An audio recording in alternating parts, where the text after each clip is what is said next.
बिस्मिल्लाहिर रहमानिर रहीम। अलिफ लाम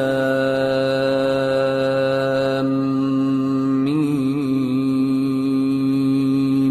अल्लाहु ला इलाहा इल्ला हुवल हय्युल क़य्यूम। नज़्ज़ल अलैकल किताब बिलहक़्क़ि मुसद्दिक़न लिमा बैन यदैहि व अंज़लत तौरात वल इंजील मिन क़ब्लु हुदल लिन्नासि व अंज़लल फ़ुरक़ान।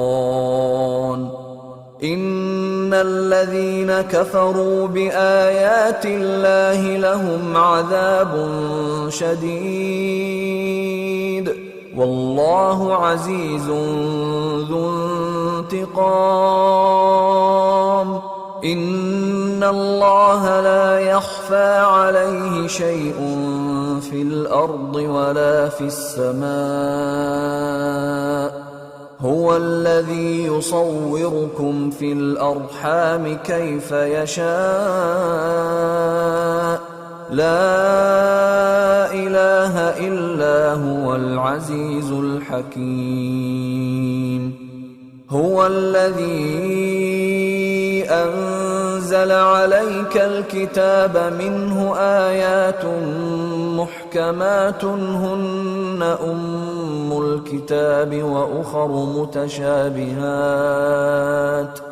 فأما الذين في قلوبهم زيغ فيتبعون ما تشابه منه ابتغاء الفتنة وابتغاء تأويله وما يعلم تأويله إلا الله والراسخون في العلم يقولون آمنا به كل من عند ربنا وما يذكر إلا أولو الألباب.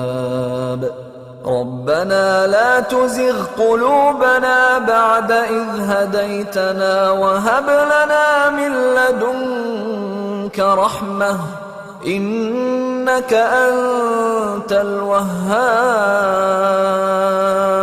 ربنا إنك جامع الناس ليوم لا ريب فيه إن الله لا يخلف الميعاد.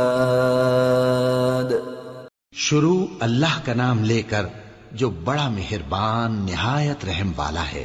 अलिफ लाम मीम। अल्लाह जो माबूद बरहक है उसके सिवा कोई इबादत के लायक नहीं, जिंदा है सबको थामने वाला। उसने ए नबी तुम पर सच्ची किताब नाजिल की जो पहली आसमानी किताबों की तस्दीक करती है और उसी ने तौरात और इंजील नाजिल की थी। ये दो किताबें उसने पहले नाजिल की थीं लोगों की हिदायत के लिए, और फिर कुरान जो हक और बातिल को अलग अलग कर देने वाला है नाजिल किया। जो लोग अल्लाह की आयतों का इनकार करते हैं उनको सख्त अजाब होगा और अल्लाह जबरदस्त है, बदला लेने वाला है। अल्लाह ऐसा खबीर और बसीर है कि कोई चीज उससे पोशीदा नहीं, न जमीन में और न आसमान में। वही तो है जो मां के पेट में जैसी चाहता है तुम्हारी सूरतें बनाता है। उस गालिब हिकमत वाले के सिवा कोई इबादत के लायक नहीं। ए पैगंबर, वही तो है जिसने तुम पर यह किताब नाजिल की जिसकी बाज आयतें मुहकम हैं और वही असले किताब हैं और बाज दूसरी मुतशाबे हैं। तो जिन लोगों के दिलों में कजी है वो मुतशाबिहात का इत्तिबा करते हैं ताकि फितना बर्पा करें और मुराद असली का पता लगाएं। हालांकि मुराद असली अल्लाह के सिवा कोई नहीं जानता। और जो लोग इल्म में गहरी नजर रखते हैं वो ये कहते हैं कि हम उन पर ईमान लाए। ये सब आयात हमारे परवरदिगार की तरफ से हैं और नसीहत तो अक्लमंद ही कबूल करते हैं। ऐ परवरदिगार, जब तूने हमें हिदायत बख्शी है तो उसके बाद हमारे दिलों में कजी ना पैदा कर दीजो और हमें अपने हाथ से रहमत अता फरमा, तू तो बड़ा अता फरमाने वाला है। ए परवरदिगार, تو اس روز جس کے آنے میں کچھ بھی شک نہیں سب لوگوں کو اپنے حضور میں جمع کر لے گا، بے شک اللہ خلاف وعدہ نہیں کرتا۔